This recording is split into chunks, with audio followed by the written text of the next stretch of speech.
자, 오늘 그리고 두 번째 연사분 이제 함께 진행하시는 여성분이 계시는데요. 누군지 아시나요? 네, 네 맞습니다. 짤키 대표님이신데요. 짤키 대표님, 김재준 대표님은 버즈뮤직, 네, 버즈뮤직의 디자인 인턴을 하시면서 기술 산업에 흥미를 가지게 되셨고 신세대들의 언어 소통을 눈여겨보시다가 10대, 20대가 매일 사용하는 서비스를 만들고 싶다는 포부로 이제 대학을 휴학하시고 짤방 통합 플랫폼 짤키를 이제 창업을 하셔서 아산 나눔재단에서 주최하는 정주영 창업대회 결승을 진출한 경력이 있으셨고 이 자리에 그래서 함께 모시게 됐습니다. 큰 박수로 맞이해주시기 바랍니다.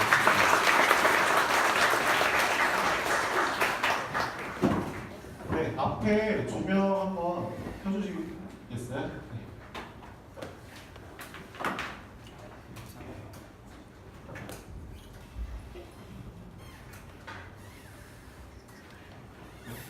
켜드리도록 하겠습니다.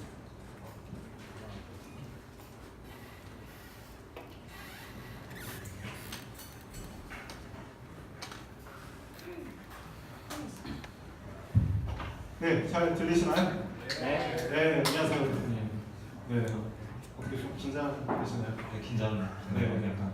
네, 원래 대표님들 이런 분들이 아니신데 사람들이 너무 많이 오셔가지고 간략하게 김재준 대표님부터 자기소개 혹시 제가 뭐 빠뜨린 거라든가 있으면은 자기소개 부탁드리겠습니다. 안녕하세요. 짤키 대표 김재준이고요. 저는 지금 서강대 1사학번이었다가 휴학을 했고 작년 9월에 창업을 시작해서 이렇게 지금 짤키 영상을 운영하고 있는 김재준입니다. 네, 저는 마이리얼트리 창업해서 12년도에 창업해서 지금까지 대표 맡고 있는 이동건이라고 있고요. 약간 저 아까 소개가 공동 창업자분하고 이제 섞여가지고 소개가 됐는데 옥스퍼드 석사는 저희 공동 창업자분이고 서울대학교를 13년 만에 졸업했습니다. 05학번이고요. 올해 졸업을 해서 학사고요. 네, 있습니다.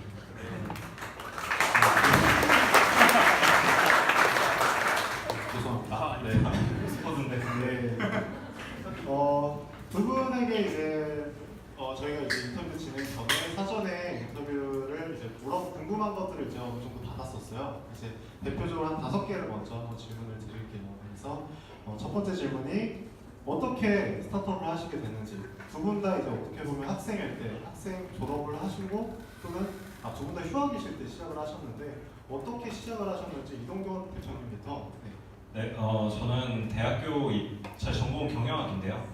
경영학과 입학할 때까지만 하더라도 스타트업이나 이제 창업, 사실 그때 이제 스타트업은 표현도 없었고 창업이나 사업은 저랑 굉장히 거리가 멀다라고 생각을 했었고 아예 제 커리어로 생각해본 적이 없었고 저의 이제 당시 그때 목표는 굉장히 지금도 좋은 직장이지만 흔히 말하는 뭐 투자은행, 인베스트먼트 뱅커라든지 아니면 컨설팅, 전략 컨설팅 이런 회사를 가야지 라는 게 이제 저의 목표였었고 실제로 되게 열심히 준비를 해서 2학년 때 인턴도 그런 회사에서 하고 그랬다가요 3학년 이제 군대를 갔다가 복학했을 때 제가 이제 학회 동아리 같은 걸 하나를 가입을 했는데 그게 이제 미래 기업가들의 모임이라는 학회인데 영어로 이제 Future Entrepreneur Society FES라고 이제 되게 거창한데 그런 이제 학회에 가입을 했는데 그때 처음으로 막 되게 창업이라는 게 뭔가 나의 직업이 될 수 있구나라는 걸 처음 알게 됐었고요.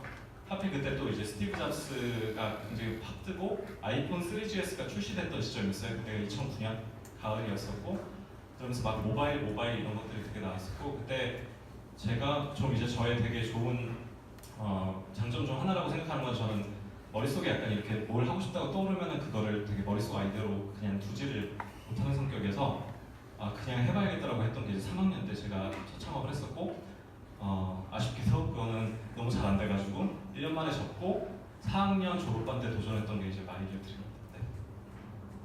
네, 이동건 대표님은 김재준 대표님은 감사합니다.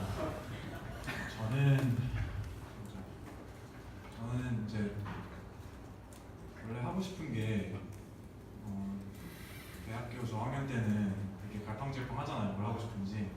저는 고등학교 때부터 제가 하고 싶은 게 두 가지로 줄여지더라고요. 저는 영상 쪽으로 나가거나 아니면 스타트업 쪽으로 해야겠다라는 생각을 가지고 있었어요. 어렸을 때부터.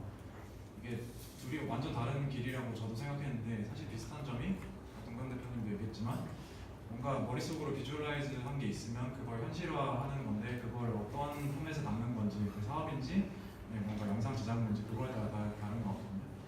그래서 대학교 1학년 때 들어가자마자 제가 그 당시에 제일 좋아했던 뮤직비디오 프로덕션 스튜디오를 찾아가서 그냥 막무가내로 일을 시켜달라고 했어요. 그래서 그때 한 5번 정도 찾아가니까 귀찮아서 일을 시켜주더라고요. 그래서 이렇게 영상 일을 하다 보니까 이 길이 내가 이렇게 평생 직업으로 갖기에는 나랑 안 맞는 것 같다.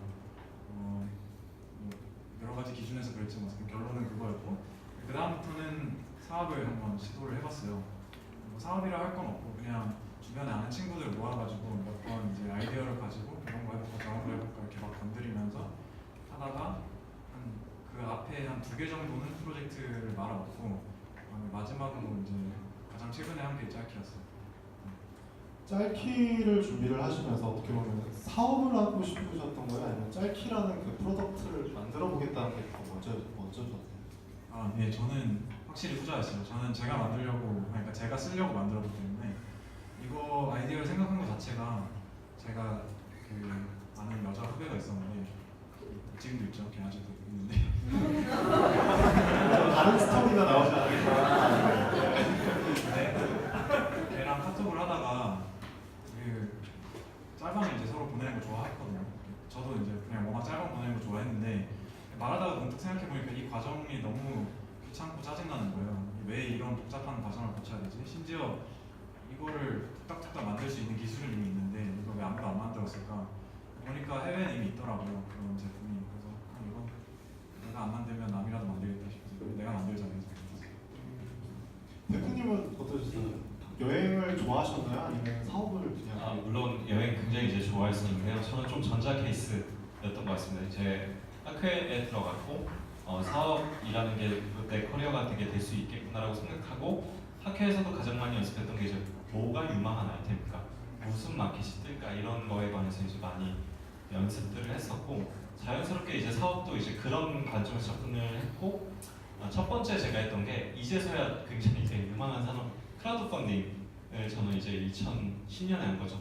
너무 한국에서 제일 빨리 났고 제일 빨리 없어졌습니다. 네, 그래가지고 좀 그랬었고 두 번째 같은 경우에도 막 제가 여행을 좋아해서 뭐 여행을 떠올렸다기보다는 좀 그런 관점에서 접근을 하다가 찾게 된 케이스입니다. 네. 그럼 어떻게 보면 여행 산업의 비즈니스 성장성을 보고 하셨던 것 같은데 네. 어떻게 보면 그건 아이디어였던 거고 아이디어를 현실화하기 위해서는 어떻게 보면 그 시작이 제가 생각할 때 팀빌딩이 어떻게 보면 그 시작점이 되지 않았을까 싶어요. 네. 팀빌딩은 어떤 식으로 구성하시나요? 네. 일단은 아까 그 옥스퍼드 석사 과 동기와 함께 저희가 학사 동기였거든요. 과 동기. 네, 그래가지고 제가 군대 갔다 온 동안 이제 그 친구는 석사를 했었고 일단은 사업을 해야겠다. 그 두 번째 마이리얼 사업을 해야겠다라고 딱 생각을 했을 때 아마 여러분들도 다 마찬가지일 텐데 일단 친구들을 쳐다볼 수밖에 없게 돼요. 뭐 선후배라든지 그런 관점에서 저는 이제 사업을 하겠다라고 했는데 선뜻 이제 뭔가 함께 하자고 할 사람도 안 떠오르고 제가 이렇게 막 말을 해도 선뜻 함께 하자는 친구도 없더라고요. 근데 그 친구가 그 과 동기 친구가 실은 이제 석사를 마치고 다른 나라에서 이제 일하기로 되어 있는 상황에서 대단한 일이죠. 네, 근데 이제 잠깐 한국에 들어와 있었어요. 5개월 정도. 근데 그 친구가 이제 제 얘기를 듣더니 되게 재밌겠다 하면서 이제 내가 일단은 도와주는 형태로 시작할게 하다가 끝까지 안 돌아가고 이제 계속 하게 된 거죠. 지금도 계속 지금 박사를 하고 있습니다. 네. 역시 이제 학업의 길은 박사가 대표님이 그러면은 그 후배분과의 대화에서 이제 아이디어를 얻으셨던 건데 그걸 이제 레이드하는 과정에서는 혼자 하신 건가요? 아니면 팀원들을 빌딩을 하신 건가요? 네, 저도 개발자가 아니어서 제가 직접 만들 수 없었고 이제 팀원을 찾아 나서기 시작했죠. 이게 처음엔 제일 어려웠어요. 이게 개발자가 아니신 분들은 개발자를 만나기가 되게 힘들다는 걸 잘 아실 거예요. 그래서 저 또한 그랬고 처음에는 좀 막무가내로 제가 아는 모든 개발자와 제 친구들이 알만한 모든 개발자 수소문에서 다 어쨌든 메일 보내고 만나자 이렇게 얘기를 하고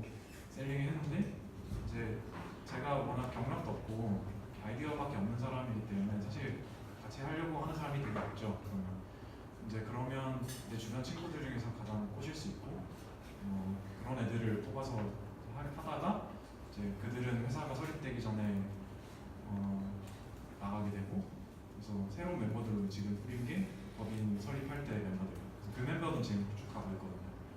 이 멤버들 같은 경우에는 제가 전에 인턴하던 회사인 버즈뮤직이 네이버에서 투자를 받았는데, 네이버에서 투자를 받은 회사들은 네이버 D2SF라고 강남 레이스타워에 그 코워킹 스페이스가 있거든요. 그 네이버 투자 받은 회사들끼리만 있는 공간인데, 거기 저희 옆 사무실에 큐키라는 회사가 있었어요. 그래서 그 큐키라는 회사의 대표님이랑 CTO 분하고 제가 친해져가지고 거기서 개발자들 추천받아서 제가 같이 하게 됐어요. 아 그러면은 투자를 받을 시점에는 어떻게 혼자 하셨던 건가요? 네, 뭐 D2를 들어가실 때. 지금 한번 네, D2를 들어가실 때 이미 팀빌딩이 돼서 D2의 큐키. 저희가 D2로 들어간 게 아, 아니라 그건 아니고. 제가 인턴을 했던 버즈뮤직이 네이버에서 투자를 받아서 D2에 들어갔는데 그 자리가 붙였고, 거기서 사람을 소개받아서 인턴 끝나고 제가 회사를 차리게 됐어요. 대표님은 그러면은 그 공동 창업자가 한번 계셨던 건데 네. 그 이후에 이제 팀빌딩을 할 때 네네. 어떤 어려움이 있으셨나요? 똑같이 개발자 부분이 이제 되게 어려웠는데요. 저도 그리고 과 동기 친구도 둘 다 이제 경영학과 출신이었었고, 근데 이제 비즈니스 자체가 개발이 필요한 비즈니스잖아요. 근데 저희가 12년 2월에 법인을 설립을 했는데 저희 첫 번째 회사에 첫 번째로 개발자로 조인하신 분이 13년 5월이었어요. 그러니까 1년 3개월간 개발자 분들을 찾는 여정이었죠. 굉장히 저희는 유독 되게 특이한 케이스입니다. 잘 못한 케이스인 거죠. 근데 이제 어쨌든 쉽진 않은 것 같습니다. 지금도 저희는 개발자 찾는 게 너무 어려워요. 지금도. 그러면 이제 두 분 다 팀빌딩이라는 과정 이후에 뭔가 프로덕트 개발 과정도 있으셨을 거고, 근데 제가 생각할 때 그 이유가 되게 더 힘드셨을 것 같아요. 짤키 같은 경우는 그 짤 소스를 어떻게 구하는 게 또 하나의 미션이셨을 것 같고, 마이리얼 트립 같은 경우는 여행 상품이나 그런 프로덕트를 어떻게 보면 중개를 해주는 역할이기 때문에 프로덕트에 대한 영업 이런 부분도 필요하셨을 것 같은데 어떤 게 가장 힘들었고 그걸 어떻게 이겨내셨나요? 이런 건 일단 말씀하신 것처럼 저희는 처음에 저희 같은 비즈니스 플랫폼이라고 부르는데, 플랫폼은 고객이 두 종류인 거거든요. 공급자 그리고 수요자. 흔히들 이제 마이리얼의 고객이라고 하면 여행자만 떠올리는데 사실은 전 세계에 계신 파트너분들도 저희의 고객분들이시고, 일단은 뭔가 플랫폼을 만들면 이게 백화점 같아가지고 상품을 파는 사람이 있어야 사는 사람이 있는 거잖아요. 그래서 공급자부터 모으자. 저희 지금 파트너라고 그러고 했는데 처음에는 이제 이미 현지 각지에서 잘하고 있는 가이드님들에게 컨택을 해봤어요. 근데 컨택이 되는 것도 너무 어려울 뿐더러 돼도 돌아오는 대답이 이미 우리 너무 잘 되고 너무 바빠가지고 막 약간 이제 이런 대답들이었거든요. 그렇게 이제 몇 번을 하다가 아예 생각을 좀 바꿔가지고 아예 그러면은 인기가 없는 분들에게 먼저 컨택을 해보자. 근데 이제 그분들이 인기가 없는 이유는 어떻게 보면은 가이드나 이런 것들을 못해서가 아니라 어떻게 보면 아직 인지도가 없고 이제 증명된 뭔가가 없으니까 인기가 없었던 건데, 그런 분들은 굉장히 협조적이었어요. 오히려 저희 같은 데 들어와서 잘하고 싶다라는 게 있을 때 서로 이제 니즈가 되게 맞아떨어졌기 때문에 협조적이었고, 그분들이 들어오셔서 잘 되는 걸 보니까 처음에 컨택해도 연락 잘 안 받으시던 분들이 근데 그분들이 막 올라오는 게 좀 어쨌든 눈에 거슬리시잖아요. 들어오시더라고요. 그렇게 그런 식으로 좀 약간 이제 끝났습니다. 그럼 현재 내부에서 그 가이드분 제가 그분들을 공급자의 파트너가 어느 정도 수량 이렇게 수가 있나요? 네. 저희는 회사의 형태를 가진 파트너도 계시고요. 아니면 개인에 있는 파트너분도 계신데 모두 합치면 1,800 파트너 정도 됩니다. 전 세계. 그러면 1,800분을 지금 현재고 계속 이제 들어오시기도 하고 나가시기도 하고 이런. 정확하게 이제 사람 숫자로는 그것보다 많고요. 왜냐면 한 회사에 뭐 40분이 소속돼 있기도 하고 이제 그런 경우들도 있으니까. 말씀하신 것처럼 이제 들어오셨다 나가셨다 하는 경우도 있지만, 일단 기본적으로 저희 같은 플랫폼은 별로 나갈 이유가 없어요. 그러니까 본인께서 그 가이드업을 중단하지 않으시는 이상, 뭐 한국으로 돌아오신다든지 아니면 다른 일을 하지 않는 이상 사실 별로 닫을 이유는 없죠. 그래서 나가는 비율은 굉장히 적습니다. 그러면 하루에 어느 정도, 뭐 한 달에 어느 정도가 들어오는지 그 파트너 신청 네. 말씀하신 1년 동안 저희 지난 6년 동안 파트너 신청자 수는 10,000건이었었고 그 중에 1,800분이 파트너로 활동하니까 대략 그렇게 말씀하시는 거예요. 짤키 같은 경우는 어떻게 보면 경쟁력이 그 재밌는 짤 소스를 어떻게 확보하시느냐일 것 같아요. 어떻게 그걸 다 확보를 하셨었나요? 이거는 사실 그 어려운 문제가 아닌데 이건 되게 쉬운 문제에 속했어요. 그냥 인터넷에서 검색을 잘하면 이게 잘 뭉쳐져 있는 사이트들이 있거든요. 다 긁어보면 크롤링. 네. 그러면은 그런 걸 긁어오실 때 저작권이라든가 아니면 그런 소유권 이런 문제 같은 경우는 발생하지 않았나요? 일단 이건 뭐 스타트업 하시는 분들에 따라 다른 거긴 한데 그거 시작할 때는 그런 생각을 안 했어요. 그냥 일단 허락을 구하는 것보다는 나중에 용서를 구하는 게 낫다고 생각했어요. 선조치 후보고. 그래서 일단 생각해보면 그 짤방이라는 게 있는 사이트들이 있다 했잖아요. 그 사이트들도 그들의 것이 아니잖아요. 그리고 대부분의 사이트들은 개발을 잘 못하는 개발자들이 만들었기 때문에 크롤링을 당해도 잘 몰라요. 그래서 처음에 그렇게 했어요. 그러면 실제로 크롤링을 하고 나서 그 용서를 구한 경험도 계시나요? 아직 저희를 책망한 사람이 없어서 용서를 구한 적 없어요. 그러면은 반대로 사용자는 어떻게 모으시게 됐었나요? 사용자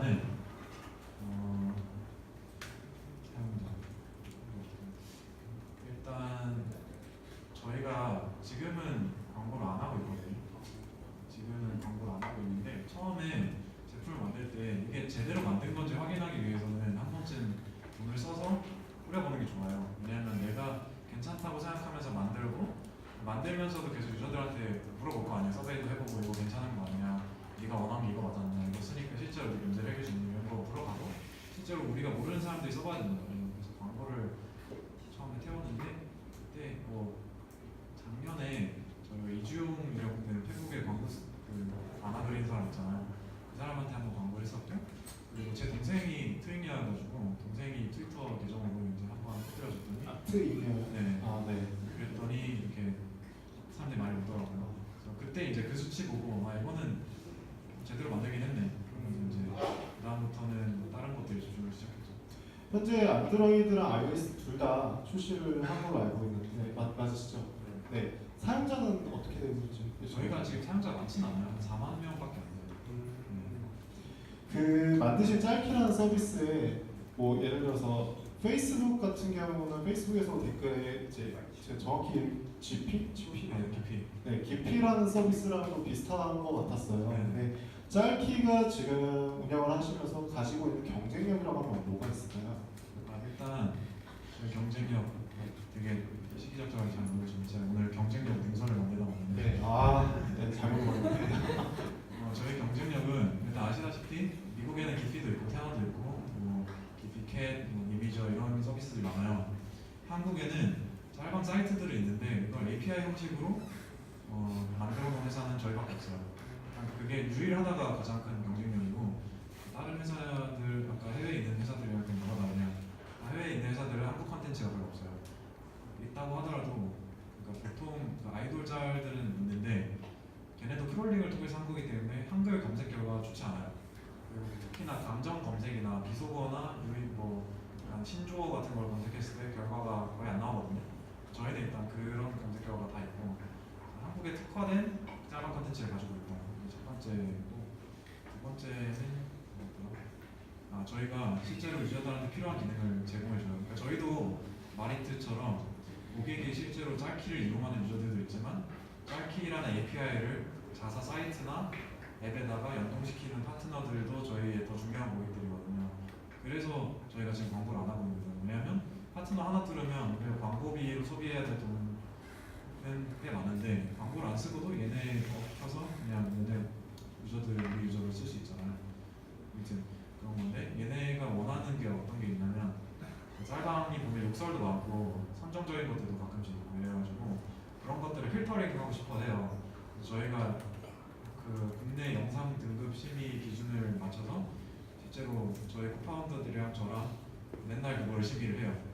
맨날 하진 않고 이렇게 한 번에 몰아서 하는데 아무튼 심의를 하고 그리고 욕설이나 뭐 이상한 단어들 필터링하는 기능도 있고 이런 것들을 제공, 그러니까 API조차도 없는데 이런 걸 제공하는 것도 또 하나의 약간 기술적인 장점이죠. 지금 짤키가 가지고 있는 데이터가 몇 건, 그 짤방이 몇 건 정도라고 보면 될까요? 그거 제가 사실 최근에 체크를 잘 안 했는데 지금 한 짤방 10몇만 개 되지 않을까요? 10만 개, 뭐 국내 한국 짤방이 10만 개 정도가 있다고 보면 되나요? 네, 굉장히 많네요. 되게 많죠. 그거를 그러면 크롤링에서 심의도 10만 개를 다 하신 거. 네, 그 크롤링을 한 다음에 네. 심의는 저희가 다 했고요. 어, 인간이 다 했고 그리고 그게 10만 개가 다 크롤링에서 나오진 않았어요. 근데 처음에 우리가 가진 게 없으니까 크롤링을 가지고 한 다음에 앱을 만들고 앱에다가 업로드 기능을 만들어주세요. 유저들이 이제 올리잖아요. 처음에는 유저들이 올렸는데 그 다음에는 어떻게 해줬냐면 피드를 만들어줬어요. 내가 올린 거랑 남이 올린 걸 다 같이 볼 수 있게 만드니까 애들이 약간 경쟁적으로 재밌는 걸 올리기 시작하더라고요. 그래서 그때부터는 유저들이 올린 게 저희가 프롤링 한 것보다 훨씬 더 많이 늘어났어요. 아이리얼 트립 같은 경우는 최근 들어서 뭐 저희가 뭐 버스 광고나 이런 데 보면은 액티비티 관련된 광고를 정말 많이 봤던 것 같아요. 네. 특히 공중파에도 이제는 액티비티 광고 나오게 되고 네. 그런 데랑 비교를 했을 때 물론 다르다는 건 알겠지만 네. 보통 우리가 여행하면은 액티비티를 떠오르게 만들죠. 근데 마이리얼 트립이 가지고 있는 경쟁력은 뭐가 있어요? 일단 그런 카테고리 관점에서 보면은 액티비티라고 이제 많이들 표현하는 것들을 보면은 결국 입장권, 티켓이나 이제 패스 이런 류인데 그런 것들은 그거를 확보하는 게 그렇게 어렵지 않아요. 예를 들면 저희가 홍콩 디즈니랜드 티켓을 가져온다라고 했을 때 홍콩 디즈니랜드랑 얘기를 하면 되는 거거든요. 혹은 이제 중간 업자. 근데 이런 경우에는 여러분들이 너무나 똑똑한 소비자분들이시기 때문에 최저가 경쟁이 엄청나게 좋습니다. 그래서 사실 그 티켓이나 패스류는 저희 같은 사업자에게 매력적인 아이템은 아니에요. 분명히 여행자들에게는 반드시 필요하지만 근데 저희가 12년도부터 계속 집중했고 다른 저희랑 비슷한 서비스를 하는 회사들이 되게 못 따라오는 게 뭐냐면은 투어류. 그러니까 저희는 좀 더 이제 사람이 서비스하는 거, 사람과 사람이 있는데 굉장히 집중을 했었고 그러면 진입 장벽이 뭐가 있냐면은 이 사람이 정말 괜찮은 사람인가에 대해서 검증하거나 이런 것들 자체가 저희의 노하우고 저희의 진입 장벽이 되고 두 번째로는 티켓은 그냥 싸기만 하면 후기 한 개도 없어도 사잖아요. 근데 투어 같은 경우에는 사람들이 투어를 고를 때 엄연히 말하면 같은 상품이 아니거든요. 가우디 투어여도 미술을 전공하신 30살 어떤 분이 하는 여자분이 하시는 가우디 투어가 있고 또 가우디 투어인데 건축을 전공하신 50살 남자분이 하는 가우디 투어가 있다면 사람들은 그게 되게 다른 상품으로 인식하기 때문에 최저가 경쟁이라는 것 자체가 무의미하고요. 그리고 또 투어 같은 거 할 때 사람들이 막 1,000원, 2,000원 따지지는 않거든요. 그래서 사업자 입장에서도 굉장히 매력적이고요. 그리고 여행자 입장에서도 마이리얼 팁에서 홍콩 디즈니랜드 티켓 산 거는 그렇게 뭐 유니크하게 생각 안 하거든요. 왜냐면 쿠팡에서 살 수도 있고 다른 경쟁 회사들에서 살 수 있으니까. 근데 투어 자체는 마이리얼 팁에서만 찾아볼 수 있기 때문에 굉장히 잘 기억해 주시고 되게 스페셜하게 느끼시는 것 같아요. 네. 어떻게 보면 한마디로 얘기하면 퀄리티적인 측면에서 가장 강점을 가지신 분. 퀄리티가 중요한 상품에 집중하고 있죠. 네, 맞습니다. 네. 그러면은 마이리얼 트립도 어떻게 보면은 수익 모델 개념을 이제 보면은 이렇게 중개를 해주시고 그 중개 수수료를 받는 형태. 맞습니다. 네. 네. 짤키 같은 경우는 수익 모델이 어떤가요? 저희는 지금 그 제품을 먼저 만들었기 때문에 수익 모델에 대한 고민을 처음에는 많이 안 했어요. 일단 내놓고 시장 반응부터 보는 게, 왜냐면 사람들이 원하지 않는 제품일 수도 있으니까 그때는 수익 모델 고민을 그렇게 안 하거든요. 그래서 이제 올해 들어서야 수익 모델 고민을 굉장히 진지하게 하고 있었는데 이제 저희 수익 모델 같은 경우 지금 실험 중이에요. 그리고 이게 아직까지는 개발 중인 기술이어가지고 여기서 말씀드리기엔 좀 네. 비밀이라고. 네. 그러면 지금 마이리얼 트립 같은 경우는 얼마 전에도 기사가 나왔었죠. 100억 원을 넘었다고 얘기가 나왔는데 지금은 굉장히 이렇게 매출도 많이 나실 것 같아요. 근데 그 과정이 쉽지 않았을 거라고는 이제 누구나 잘 알 텐데 네. 궁금해요. 학생 때 창업을 하신 거잖아요, 두 분 다. 그렇죠. 네. 학생 때 창업을 했고 첫 시작 때부터 매출이 잘 나서 뭔가 미래에 대한 걱정이 없고 이랬던 건지 아니면 그 당시에는 어떤 심정이셨는지 궁금해요. 일단 저 같은 경우에는 학생 때 창업했던 게 되게 장점이었던 것 같은데 일단은 그 소비 수준이 높지가 않잖아요. 학생이면은 용돈 받는 거에 되게 익숙해져 있고요. 그러다 보니까 사업을 하면 가장 먼저 맞닥뜨리게 되는 게 뭐냐면 이제 생활고 이제 왜냐면 사업이 잘 되면 되게 좋은데 월급을 이렇게 높이 가져갈 수가 없잖아요. 근데 예를 들면 제가 굉장히 한국의 좋은 대기업에서 다니다가 사업을 하게 되면 그 생활 수준에 다운이 오거든요. 피할 수 없어요. 근데 가족까지 있다면 더 힘들겠죠. 근데 학생의 장점은 뭐냐면 별로 달라지는 게 없어요. 사업을 해도 그냥 똑같이. 실제 용돈까지 받는 경우도 있고 대표인데 저는 6개월간 용돈을 받았었어요. 더 용돈을 받았었고요. 네, 하나도 달라진 게 없는데 왜 사람들이 사업하면 힘들다고 하는 거지? 막 약간 했었던 것 같아요. 네. 그리고 두 번째로는 비슷한 얘기인데 이게 뭔가 과거에 내가 좀 더 많이 쌓아놓고 뭔가 누리고 있던 게 있다가 가지고 있던 게 있다가 사업을 하게 되면 다 버리는 과정이 필연적으로 이제 오게 되는데 그게 부든 뭐 나의 취미 생활이든 이제 그런 것들이 있는데 이게 뭐 쌓아놓은 게 없으니까 이제 그냥 약간 그런 데서 오는 스트레스가 되게 없는 거죠. 학생 창업에 대한 장점은 좀 그런 것 같아요. 네. 그래서 지금은 좀 이렇게 귀찮으시. 뭐 그렇게 그때는 다르지 않은 것 같습니다. 보통 이제 사업을 하면은 되게 잘 나가고 막 돈이 많을 거고 막 외제차 탈 것 같다 이런 상상을 가지신 분들도 여기 계실 것 같은데 그런 분들에게 한마디를 해주신다면? 분명 성공하면, 분명 성공하면 이제 그럴 수가 있고 제 주변에도 제가 마이를 기반한 지 만 6년이 됐는데요. 분명 그렇게 성공하신 분들 계세요. 저랑 비슷하게 시작해가지고. 근데 그게 저는 진짜 사업의 매력이라고 생각하고요. 그런 거를 목표로 사업하는 것도 되게 좋다고 생각해요. 그래서 그것도 되게 확실한 목표잖아요. 내가 외제차를 타야지. 외제차가 얼마인 거고, 그럼 나 1년에 얼마 정도 벌어야겠네. 약간 이런 것도 좀 되게 좋은 목표라고 개인적으로 생각합니다. 대표님은 어떠셨어요? 학생 때 이제 창업을 하신 거고 지금 창업하신 지가 이제 정확히 얼마나 되신 거죠? 10개월. 10개월. 이제 올해 작년에 이제 말에 진행을 하셨던 건데 10개월 동안 진행을 하시면서 되게 느끼신 점이 많으셨을 것 같아요. 뭔가 자극적인 거는 어떻게 시작을 하셨을 거고 어떤 점이 가장 힘드셨는지. 많이 힘든 거 찾기 아니 힘들죠. 네. 다 힘들고요, 진짜. 또 질문이 뭐였죠? 다르게 해주세요.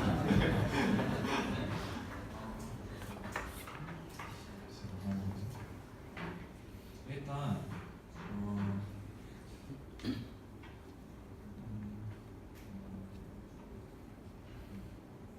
어떻게 보면 옆에 계신 분은 지금 이제 네, 만 6년 만 6년이 되신 거고 되게 선배님이신데 되게 초창기잖아요. 네. 대표님은 초창기 때 이때 10개월쯤에 어떻게 가능하시나요? 이게 그 팀이 작잖아요. 필연적으로. 저희는 둘이었고 아까 여쭤보니까 셋이라고 이제 했는데요.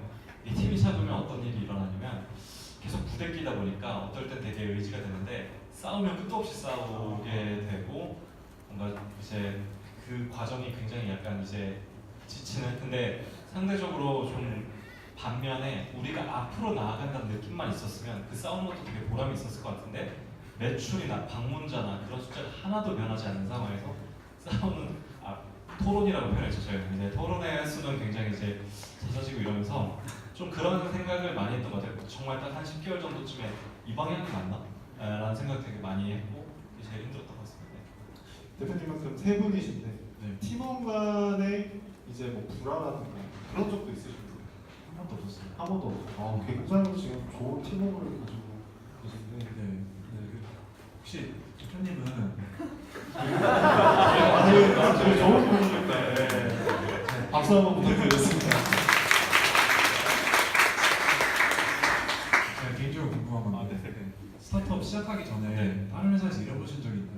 인턴은 해봤습니다. 그죠? 네. 그게 저도 인턴을 했던 게 제일 도움이 됐던 게 인턴을 하면서 그 대표의 장점과 단점을 굉장히 면밀히 보게 되잖아요. 그래서 그거를 맨날 생각하면서 살아가는 것 같아요.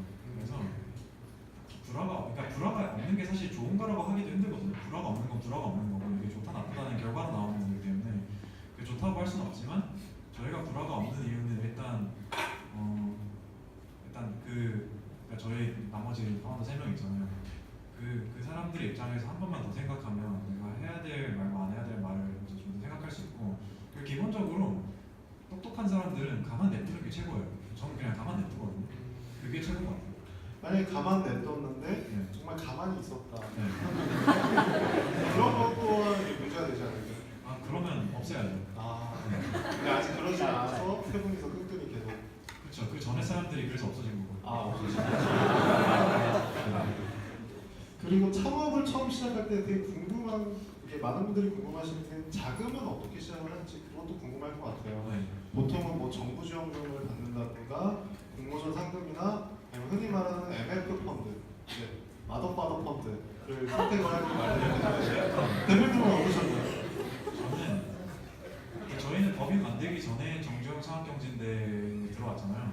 정창경에서 준 돈이 사실 시드머니였어요. 그래서 여기 상금이 저희 법인 시작할 때 초기 설립 자본금이었고, 여기 상금이 그 다음에는 이제 제가 저는 어디 나가서 이렇게 말하고 이런 거가 그냥 제 개인적인 그냥 좀 괜찮은 것 같다 싶어서 그런 걸 이용해서 이제 상금을 타면 그게 되게 좋아요. 왜냐하면 지분 희석이 없기 때문에 솔직히 개꿀이거든요, 그거는.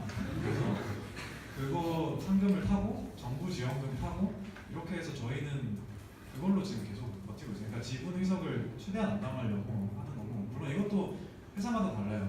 그러니까 지분 희석이 꼭 나쁜 것도 아니고 안 당하는 게 좋은 것도 아닌데 이게 대표가 판단해야 될 몫이죠. 근데 제가 생각했을 때 저희는 앞으로 이 돈을 가지고 퀀텀 점프를 해서 밸류를 훨씬 높일 수 있다는 확신이 있기 때문에 이 길을 택한 건데, 그래서 저희는 이 돈으로 시작을 했고, 그리고 정창경 들어왔을 때 저희 멘토가 황상재 박사님이었거든요. 저희가 이제 끝나갈 무렵에 출시하기 직전에 황상재 박사님이 투자를 하겠다 하셔가지고 그때 박사님 투자하시는 분도 있고, 그 돈도 아직 그냥 거의 다 남아있어요. 정창경 상금이 굉장히 큰 도움이 되셨던 것 같아요. 네, 그렇죠. 혹시 얼마 정도 나오나요? 정창경에서 그냥 결선만 들어가시면 일단 기본적으로 1,000만 원 나와요. 참고로 정창경 대회가 제가 알기로 법인 설립을 하지 않는 팀만 나갈 수 있는 걸로 알고 있어요. 그렇지 않아요. 아, 그러지 않나요? 네. 그 조건이 어떻게 되나요? 조건이 지금은 어떤지 모르겠는데 저희가 할 때는 설립 1년 미만이었던 것 같아요. 법인 설립 1년 미만이었고, 실제로 저희 그러니까 매년 8팀이 뽑히잖아요. 법인 설립 전이 팀은 저희를 포함해서 2팀밖에 없어요. 6팀은 다 법인이 있었고, 심지어 투자를 몇 차례 받은 팀도 있었고, 그래서 그게 좀 차이가 심해요. 팀들 사이에서. 그래서 회사가 있어야지 들어가는 것도 아니고 없어도 들어갈 수도 있고. 회사가 없이 그러면은 법인이 전인 상태로 들어간다고 했을 때 법인인 회사들이랑 비교를 했을 때 뭐 마이너스가 된다거나 그런 부분도 있을까요? 정창경 심사하실 때 말하는 거예요? 아니면? 네, 심사하실 때 정창경 대회. 그거는 저는 모르죠. 심사를 안 했어요. 아, 네. 정창경 대회 매니저님 정창경 대회가 언제 또 모집을 하죠? 네, 없으니까 인터넷으로 검색을 해보시고 언제 또 모집하죠? 네. 저희 내년 3월에 네, 내년 3월에 이제 한다고 하니까 꼭 지원해 보시면 좋을 것 같아요. 실제로 제가 알기로도 정창경으로 스타트업을 시작하신 분들이 굉장히 많은 걸로 알고 있어요. 그래서 어떻게 보면 여기 이 자리에 계신 분들도 있기 때문에 좀 참고하시면 좋을 것 같습니다.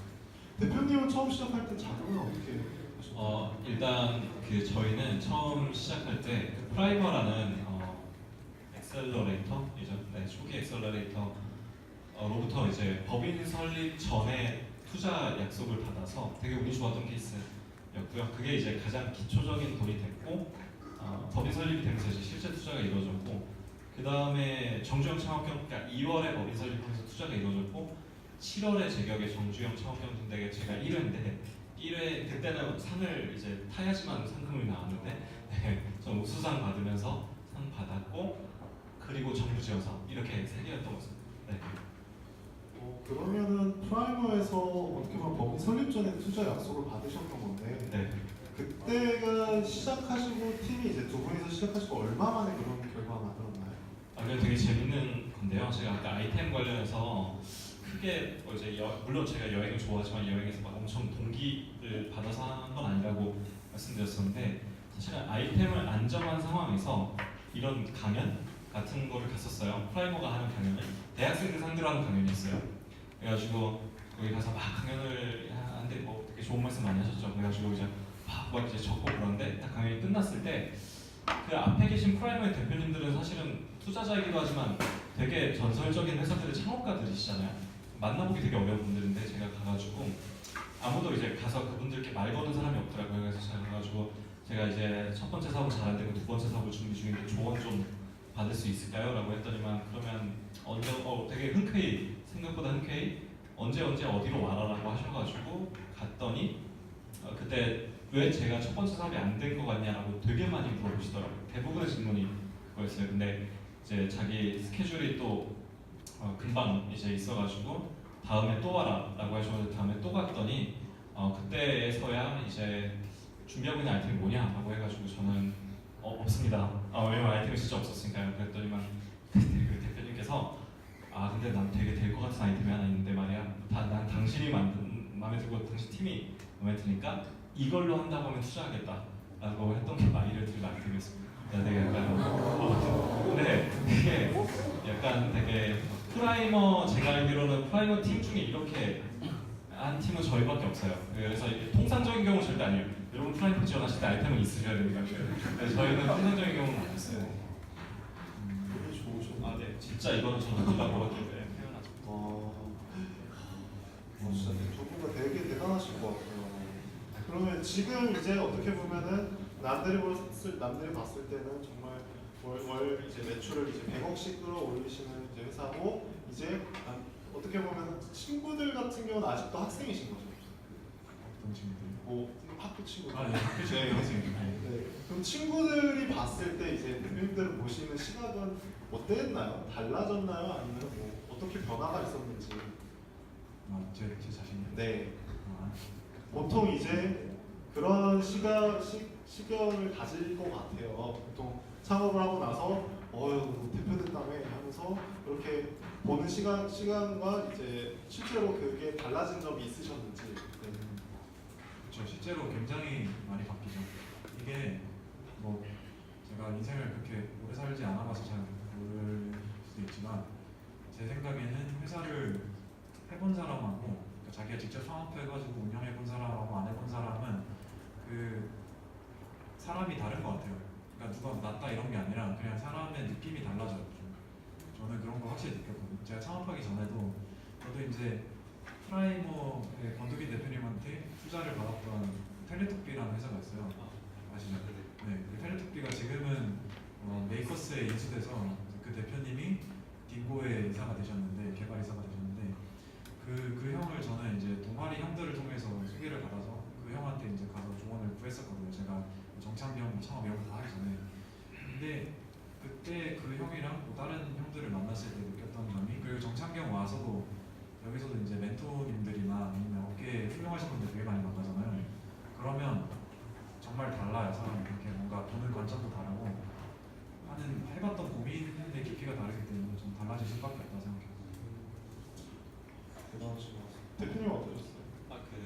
이제 막 처음 창업했을 때 친구들이 되게 신기했어요. 일단은 대학생들이 창업하는 케이스가 잘 없잖아요. 그래서 이제 야 뭐 어때? 뭐 그러면 이제 사실 말할 게 없어. 야 5,000원 벌었다 오늘 망해 그러면 과외를 해라 과외를 약간 그런 시기가 있다가 어느 정도 이제 한 14, 15년 정도 창업한 지 2, 3년이 지나니까 그때 제가 알기로는 스타트업 붐이 가장 최절정이었던 것 같아요.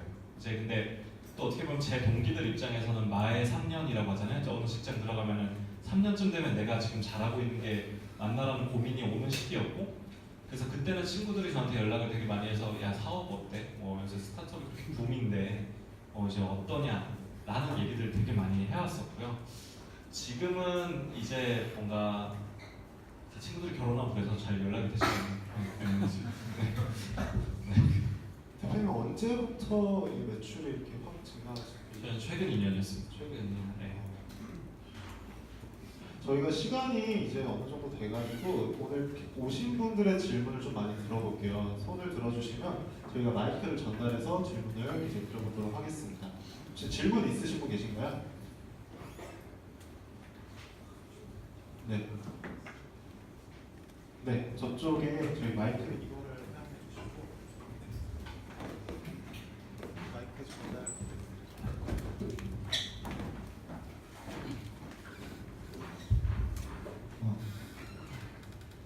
좀 허무맹랑하고 뜬구름 잡는 소리일 수도 있는데 혹시 리더가 가져야 되는 핵심 덕목이라 하면 어떤 게 있는지 정말 궁금합니다.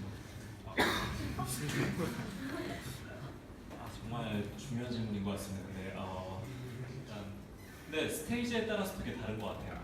근데 일단 가장 먼저 저는 리더의 역할이 뭔가라고 했을 때 채용이라고 많이 생각을 하거든요. 첫 번째로 좋은 분들을 많이 채용하고 두 번째로 그 채용하신 분들께서 훌륭한 분들이라면 계속 되게 신나게 일할 수 있게 도와줘야 되는데 그런 관점에서 봤을 때 뭔가 그것들과 연관된 것들이 다 리더의 되게 덕목이 되는 것 같습니다. 일단은 좋은 분들을 알아보는 능력도 되게 중요할 것 같고요. 두 번째로는 그 좋은 분들을 알아봤을 때 좋은 분이면 올 이유가 별로 없거든요, 사실은. 네, 아마 그 조직에서 너무 인정받고 있을 가능성이 되게 있어요. 아마 좋은 분일수록. 근데 굳이 오셔야 될 이유를 저희와 함께해야 될 이유를 만들어야 되는데 그럴 때 일종의 카리스마나 비저너리한 거 진짜 중요한 것 같아요. 왜냐면 그분들은 돈을 쫓는 게 아니라 명분을 쫓으실 가능성들이 되게 있거든요. 그래서 그 흔히도 말하는 그 미래에 대한 제시. 그러니까 현재는 이렇지만 미래는 엄청 뭐 어떻게 될 거야라는 걸 되게 잘 하는 게 중요할 것 같고 그런 분들께서 또 조인하신다면은 역시 되게 그 비저너리한 게 되게 중요한 것 같아요. 우리 현재 모습이 이렇지만 미래는 어떻게 될 거야라는 걸 계속 끊임없이 제시하는 게 되게 중요한 것 같아요. 스타트업이 이런 약간 비저너리하거나 이런 미래에 대한 희망이 없다면 제가 볼 때는 그냥 애매한 뭐 정말 연봉도 라이프도 애매한 중소기업이랑 되게 다를 바가 없는 거잖아요. 그래서 그게 리더의 덕목입니다. 감사합니다. 네. 혹시 다른 분 또 마이크 전해주시면.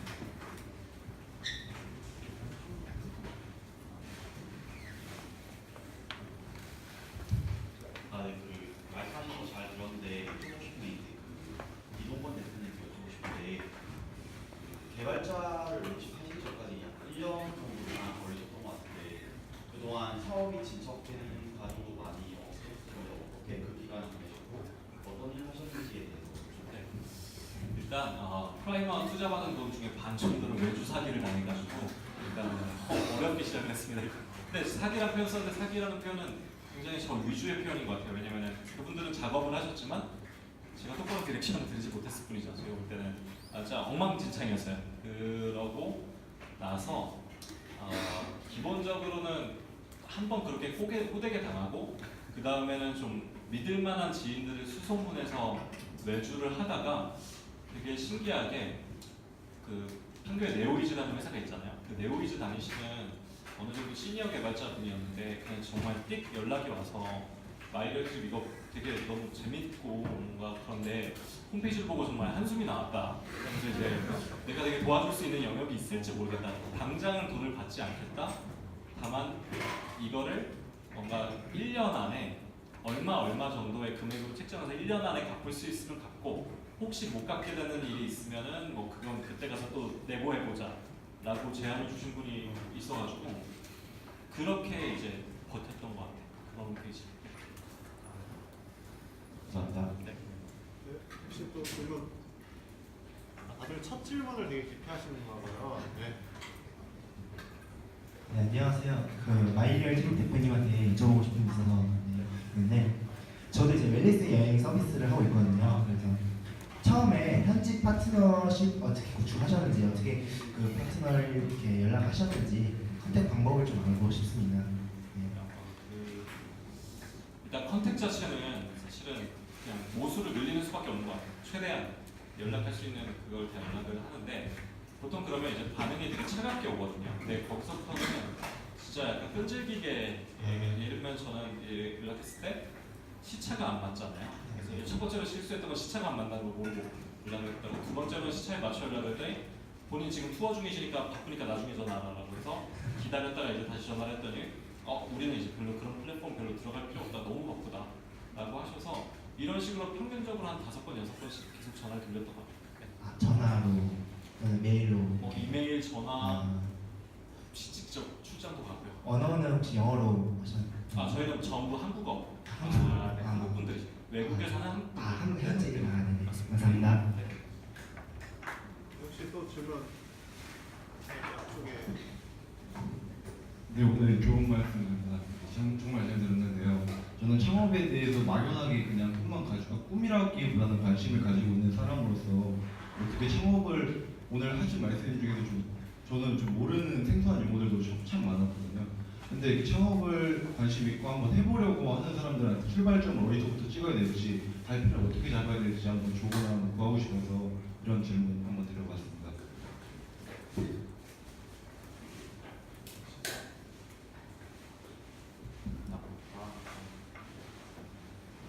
혹시 하고 싶은 아이템이 있으신가요? 아이템 뭐 선정이라기보다는 그냥 창업에 대해서 그냥 막연하게 한번 생각을 한번 해봐서 이 자리까지 오게 됐는데 거기에 대해서 한번 조언을 구하고 싶어서 질문드리겠습니다. 지금 생각하는 아이템은 없는데 창업에 시도해보고 싶다 이런 말씀이신 거죠? 네네. 저라면 그러면 기왕 창업에 관심이 있으신 거니까 초기 스타트업에 한번 합류해보는 거가 좋을 것 같아요. 저는 그게 좋은 방법 중 하나일 것 같아요. 사람들이 실제 어떤 일을 하는지 들어가서 체험해보는 게 제일 좋을 것 같고, 그리고 평소에 관심 많으시면 책도 읽어보시고 뭐 창업 스토리 같은 거 있잖아요. 해외 케이스, 사례 위주로 좀 많이 알아보시면 그게 나중에 창업을 했을 때 도움이 많이 되더라고요. 감사합니다. 네, 또 마지막 질문 받도록 하겠습니다. 저 맨 뒤에 있는 분. 네, 안녕하세요.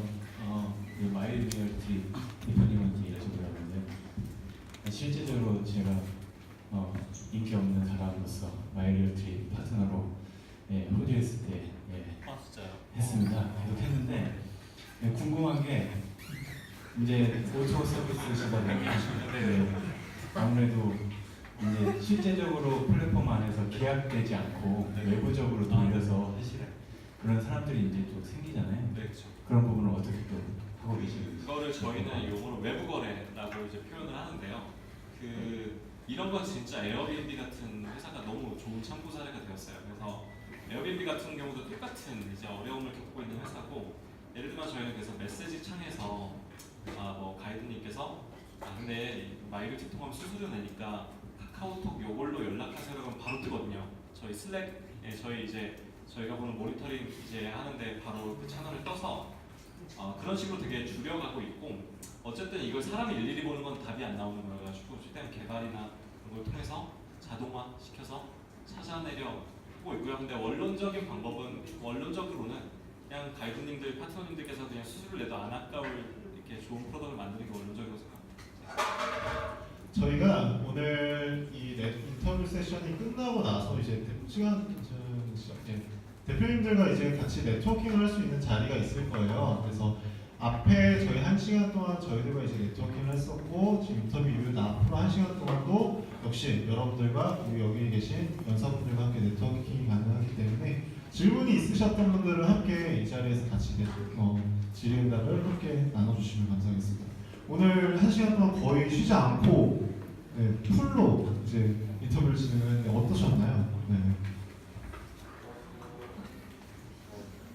제가 어떻게 도움을 드렸는지 모르겠는데 저도 사실 창업한 지 얼마 안 돼서 저도 굉장히 많이 배우는 입장이고, 저도 진짜로 이 업계를 체험해본 지 얼마 안 됐거든요. 그래서 사실 하고 싶으신 분들은 정말 해보는 게 좋은 것 같아요.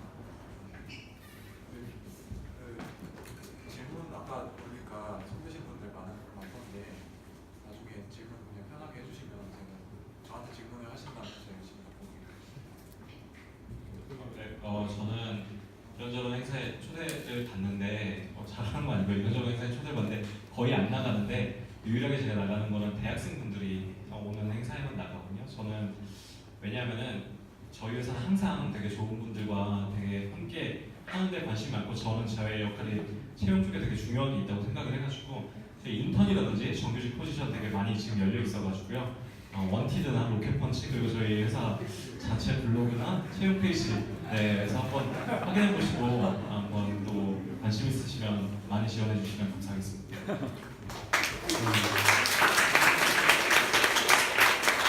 그리고 또 하나가 두 분 다 어플리케이션을 가지고 있기 때문에 가장 중요한 건요, 꼭 다운로드 받으시고요, 별점 5점 꼭 해주셔야 요즘에 힘을 얻으시기 때문에 오점과 약간의 리뷰도 한번 부탁드리도록 하겠습니다. 네, 아무튼 오늘 1시간 동안 너무너무 고생 많으신 이 두 분께 큰 박수로